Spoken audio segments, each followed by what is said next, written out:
हमारी आन बान शान कांग्रेस पार्टी के लोकप्रिय प्रत्याशी श्री विक्रमादित्य सिंह जी, बीसीसी चीफ रहे 6 बार के, वर्तमान में हिमाचल प्रदेश कांग्रेस के महासचिव आदरणीय प्रदीप सिंह नेगी जी, हरिओम शर्मा जी, पूर्व में रहे हमारे प्रत्याशी महेश राज जी, युवराज जी, एससी दल के हमारे अध्यक्ष भाई रमेश जी, सम्मानित मंच एवं इस पंडाल में उपस्थित माताओं, बहनों, भाइयों, बुजुर्गों और मेरी आवाज के दायरे में आने वाले इस त्रिवेणी पांगना क्षेत्र की देवतुल्य जनता, मैं तो सिर्फ 2 बातें कहना चाहता हूं। मैं याद दिलाना चाहता हूं पांगना वासियों आपको वो क्षण जिस समय हिमाचल प्रदेश के आधुनिक निर्माता राजा वीरभद्र सिंह जी ने, ये वही मंच है, याद रखिएगा 1 तारीख को, ये वही मंच है जिस मंच से हिमाचल प्रदेश के आधुनिक निर्माता राजा वीरभद्र सिंह जी ने हमारे लिए पॉलिटेक्निकल कॉलेज की सौगात दी थी। याद रहेगा कि नहीं रहेगा? ये पांगना की ऐतिहासिक वही भूमि है, वो करसोग में घोषणा होनी थी, यहाँ के उनको याद दिलाया गया कि वो जो पॉलिटेक्निकल कॉलेज हमारे इन छोटे छोटे बच्चों से हमारे से छीना गया है, उसका भी जवाब देना हमें है। ये मैं बात क्यों बोल रहा हूं? आज जो हिंदुस्तान की परिस्थिति है, पूरब की रैलियों में जब हम चर्चा कर रहे थे, पूरे नॉर्थ इंडिया के अंदर भी हमारे जो कैंडिडेट है, इनसे बेहतर कोई कैंडिडेट आज हो नहीं सकता है। मैं उन बातों पे नहीं जाना चाहता हूं कि इनकी ओपोनेंट कौन है, मैं नहीं समझता हूं कि मैं अपना समय जाया करूं उनके बारे में बात करके, लेकिन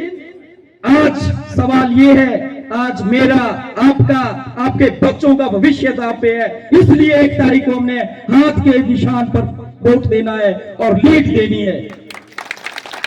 आपसे तो मैं सिर्फ ये विनम्र आग्रह करता हूं, आप तो तमाम कांग्रेस पार्टी के समर्थक, कर्मठ कार्यकर्ता यहाँ पे है, जैसा पूर्व वक्ता गोपाल जी ने कहा, सिर्फ 8 दिन बचे हैं। इन 8 दिनों में एक एक क्षण, इस 8 दिन में हमने करसोग की एक वोटर तक जाना है और उससे सवाल करना है कि हमारे प्रत्याशी विक्रमादित्य सिंह को ही क्यों विजयी बनाना है, ताकि आने वाली पीढ़ी हमसे सवाल ना करे कि जब हिंदुस्तान का सबसे बेहतर उम्मीदवार हमारे बीच में कांग्रेस पार्टी से उम्मीदवारी जता रहा था, तो तब आपने उनका समर्थन क्यों नहीं किया। ये आने वाली पीढ़ियां हमसे सवाल जरूर करेगी अगर हमारे से चूक होगी। मुझे उम्मीद है कि आप चूक नहीं करेंगे। जिस तरह से देश और प्रदेश के अंदर परिस्थितियां है, ये जो धनबल से ये सत्ता के इतने भूखे हो गए हैं कि जनता का जो दिया हुआ जनमत है, जनता ने जो विश्वास 5 साल तक जिताया था, उसके ऊपर भी आज जनता के दी हुई ताकत, चुनी हुई सरकार को भी ये गिराना चाहती है। मैंने पिछली जनसभा में कहा था कि हालांकि जो मेरी पार्टी है वो इंडिया गठबंधन का हिस्सा है, मेरे साथी यहाँ पे बैठे हुए पटका लिए हुए, लेकिन कभी कभी जिंदगी में जो है बड़ी कुर्बानियां देनी पड़ती है। कुर्बानियां मैं इसलिए बोल रहा हूं क्योंकि आज समय है, यही हमारे पास समय है। मैं तो ये तक कहना चाहता हूं, जिस तरीके का आस्थाना बाना बुना जा रहा है, पता नहीं अगला चुनाव होगा कि नहीं होगा, पता नहीं जो हमारे को ये मूल्य संविधान के अंदर हासिल हुए हैं वो बचेंगे कि नहीं बचेंगे। इस लड़ाई को लड़ने के लिए सबसे पहले जब मेरे दिल ने मुझे झकझोरा, तो मैं वो सारा अपना ताम झाम विचारधारा छोड़ के यहाँ पे हूँ। और मैं आपको विश्वास दिलाता हूँ, जब हमारे विक्रमादित्य जी संसद के अंदर चुन करके जाएंगे, तो ये हमारे हकों की, ये हमारे यहाँ पे जो भी समस्याएं हैं उनको बखूबी उठाएंगे, क्योंकि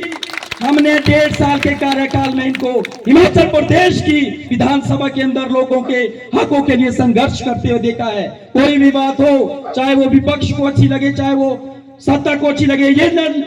डरने वाले नहीं है, ये नहीं डरते हैं, बेबाकी से अपनी बात बोलते हैं। और ये हमारा सौभाग्य है, आज हमारी मंडी पार्लियामेंट्री कंस्टिट्यूएंसी के अंदर एक ऐसा सक्षम, एक ऐसा सुलझा हुआ उम्मीदवार हमें कांग्रेस पार्टी ने दिया है। तो अब ये हमारा कर्तव्य है, इनके हाथ को हमने यहाँ से मजबूत करना है, क्योंकि ये तो एक एक क्षेत्र से भली भांति परिचित है। ज्यादा न बोलता हुआ आप तमाम लोगों का यहाँ पे आने के लिए